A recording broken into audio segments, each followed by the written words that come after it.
నమస్తే welcome to HM TV నేను హరిప్రియ ఇక బులెటిన్ డీటెయిల్స్ చూస్తే విపక్షాల ఆందోళనతో వాయిదా పడిన పార్లమెంట్ ఉభయ సభలు తిరిగి ప్రారంభమయ్యాయి ఇప్పుడు లైవ్ చూద్దాం और 17 एक साथ के लिए जा रहे हैं माननीय श्री सौगत राय जी सांविधिक संकल्प प्रस्तुत करें। Madam, that this House disapproves of the Supreme Court number of judges amendment ordinance 2026 promulgated by the President on 16/5/2026. माननीय मंत्री प्रस्ताव करें कि विधेयक पर विचार किया जाए। Honorable Chairperson sir, with your permission, I move that the bill further to amend the Supreme Court number of judges Act 1956 be taken into consideration. Sir आपकी अनुमति है तो कुछ मैं बोलना चाहता हूँ। जी बिल्कुल बोल सकते हैं। सर आज इस महान सदन में आपकी अनुमति से न्यायपालिका से संबंधित एक महत्वपूर्ण विधेयक को चर्चा हेतु प्रस्तुत किया गया है। लोकतांत्रिक मूल्यों तथा न्याय परंपरा का सजीव प्रतिबिंब हमारा जीवंत संविधान, विधायिका, कार्यपालिका एवं न्यायपालिका, इन तीनों संवैधानिक स्तंभों के मध्य सहयोग, समन्वय व संतुलन की दिशा निर्धारित करते हुए विकसित भारत निर्माण की राह प्रशस्त कर रहा है।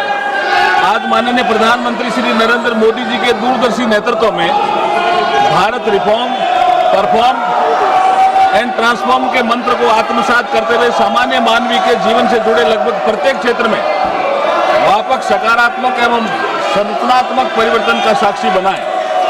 आज प्रस्तुत यह विधेयक भी न्यायिक क्षेत्र में उसी सुधार श्रृंखला की एक महत्वपूर्ण कड़ी है जिसके माध्यम से समानुकूल आवश्यकताओं को ध्यान में रखते हुए सर्वोच्च न्यायालय में न्यायाधीशों की संख्या बढ़ाने का प्रावधान किया गया है।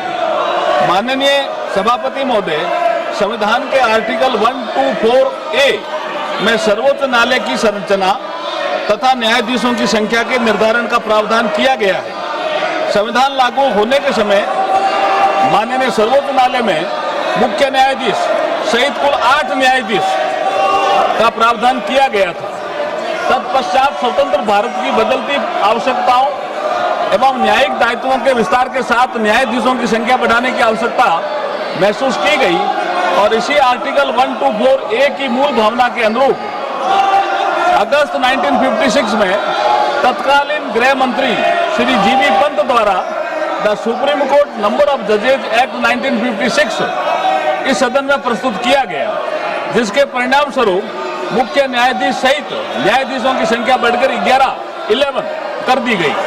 उसी मूल भावना को आगे बढ़ाते हुए वर्तमान परिप्रेक्ष्य में माननीय सर्वोच्च न्यायालय में लंबित मामलों की बढ़ती संख्या तथा न्यायिक कार्य प्रणाली को अधिक एफिशिएंट एवं इफेक्टिव बनाने के उद्देश्य से इस अमेंडमेंट बिल में चीफ जस्टिस ऑफ इंडिया सहित अन्य न्यायाधीशों की संख्या वर्तमान में 34 से बढ़ाकर 38 किए जाने का प्रावधान किया गया है।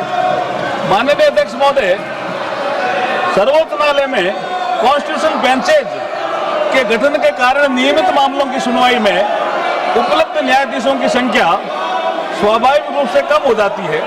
बड़ी बेंचेज की दीर्घकालीन सुनवाई का प्रभाव अन्य लंबित मामलों के निस्तारण पर भी पड़ता है।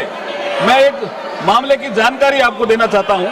मई 2026 में सर्वोच्च न्यायालय में 9 न्यायाधीशों की 9 न्यायाधीशों की कॉन्स्टिट्यूशन बेंच द्वारा सबरीमाला प्रकरण की सुनवाई, क्वेश्चन ऑफ लॉ से संबंधित अनेक महत्वपूर्ण मामलों के समयबद्ध निस्तारण हेतु न्यायाधीशों की संख्या बढ़ाने की तत्काल आवश्यकता महसूस की गई। इसी आवश्यकता को ध्यान में रखते हुए संविधान के आर्टिकल 123 के अंतर्गत ऑर्डिनेंस लागू करके संबंधित प्रावधान प्रभावी किए गए, जिन्हें विधिक स्वरूप प्रदान करने के लिए विधेयक सदन के समक्ष प्रस्तुत किया गया है। यह कदम जुडिशियल कैपेसिटी को और अधिक सुदृढ़ करेगा, मामलों के शीघ्र एवं प्रभावी निस्तारण में सहायक सिद्ध होगा तथा नागरिकों को समयबद्ध न्याय उपलब्ध कराने की दिशा में एक महत्वपूर्ण माइलस्टोन स्थापित करेगा। इसी लिमिटेड पर्पज के साथ ये विधेयक सदन के समक्ष विचार हेतु प्रस्तुत किया गया है। मुझे पूर्ण विश्वास है कि इस माननीय सदन के सभी सदस्य अपने बहुमूल्य विचार रखकर सर्वसम्मति से इस विधेयक को पारित करने में अपना महत्वपूर्ण दायित्व निभाएंगे। बहुत बहुत धन्यवाद।